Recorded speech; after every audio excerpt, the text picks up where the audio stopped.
अस्सलामुअलैकुम वरहमतुल्लाहि वबरकातुहू। आज के इस वीडियो में हम 10वीं जमात का हिंदी ब्रिज कोर्स का दूसरा दिन यानी डे 2 देखने जा रहे हैं। दूसरा दिन क्षेत्र, श्रवण, कौशल, योग्यता, मौखिक भाषा विकास और संबोध वर्णनात्मक कहानी। अपेक्षित कौशल है यहाँ पर दिया हुआ है आप लोगों को। दिए गए आशय और शाब्दिक और अंतर्निहित अध्ययन अर्थ श्रवण करते हुए शुद्ध उच्चारण मौन वाचन करते हैं। आओ पता करें। परिच्छेद का वाचन प्रभाव पूर्ण तथा सुस्पष्ट उच्चारण के साथ करवाएं। निम्नलिखित परिच्छेद का प्रकट वाचन करके स्वयं समझने के लिए कहें, है ना। यहाँ पर आप लोगों को एक पैराग्राफ दिया हुआ है। हाँ बहू जी, जब से उसकी नौकरी पक्की हुई है तब से उन लोगों की आंखें फट गई हैं। कहते हैं तेरी माँ ने 2-4 गहने भी नहीं दिए। अब तुम ही बताओ बहू जी, चौका बासन करके मैं आखिर कितना करूं। बिटिया के बापू होते तो और बात थी, बस इसी बात पर बिटिया को लेने नहीं आए। कमलाबाई ने बर्तनों को झाबिया में रख कर भर आई आँखों की कौरों को हाथों से पोंछ डाला।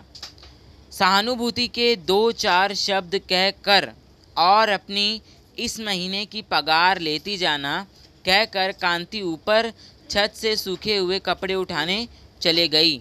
कपड़े समेटकर जब कांति नीचे आई तो कमलाबाई बर्तन किचन में रख कर जाने को तैयार खड़ी थी। लो ये 200 रुपये लो, ले जाओ और ज़रूरत पड़े तो मांग लेना, कहकर कांति ने पर्स से 100 के 2 नोट निकालकर कमलाबाई के हाथ पर रख दिए।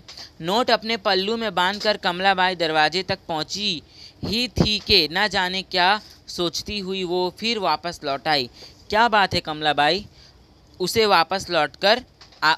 वापस लौटकर आते देख कांति चौंकी। परिच्छेद पर आधारित कृतियाँ। पहला, कमलाबाई की पगार, इसका जवाब आएगा 200 रुपये। दूसरा, कमलाबाई ने नोट यहाँ रखे, अपने पल्लू में बांधा।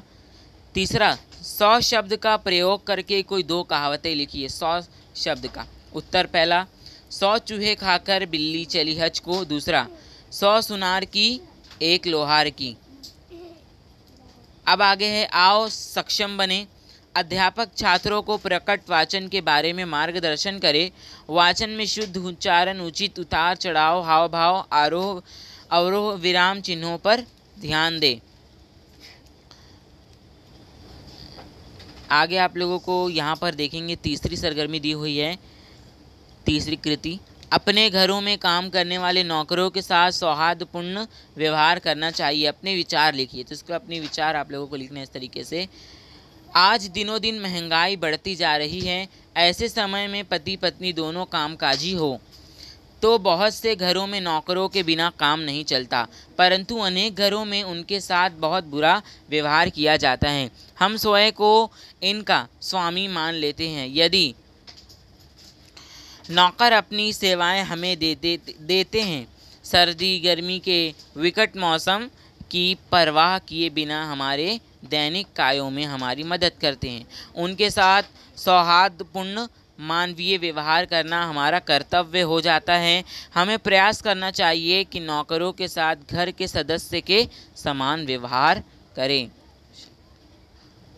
अब आगे देखिए, आओ अभ्यास करें। भाषा बिंदु, रेखांकित शब्दों के विलोम शब्द लिखकर नए वाक्य बनाएं। यहाँ पर जो आप लोगों को अंडरलाइन किया गया है उसका जो आपको अपोजिट लिखकर विलोम शब्द लिखकर वाक्य को दोबारा लिखना है, मतलब दूसरा वाक्य बनाना है कोई और, है ना।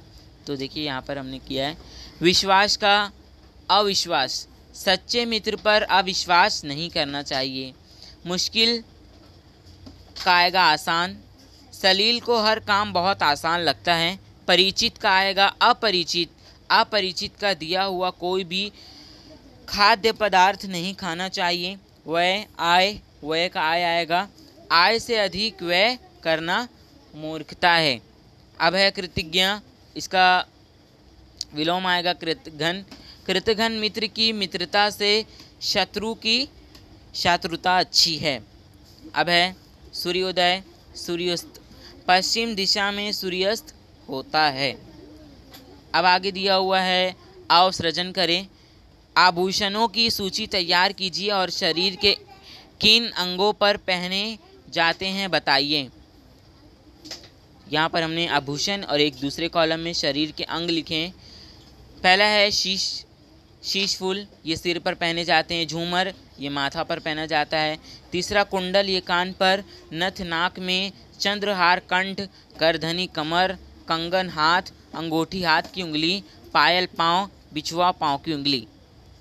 तो आज की जो वीडियो है वो यहाँ पर ख़त्म होती है। अगर आपको हमारा आज का वीडियो पसंद आया हो तो उसे लाइक करें और अपने दोस्तों के साथ शेयर करना ना भूलें।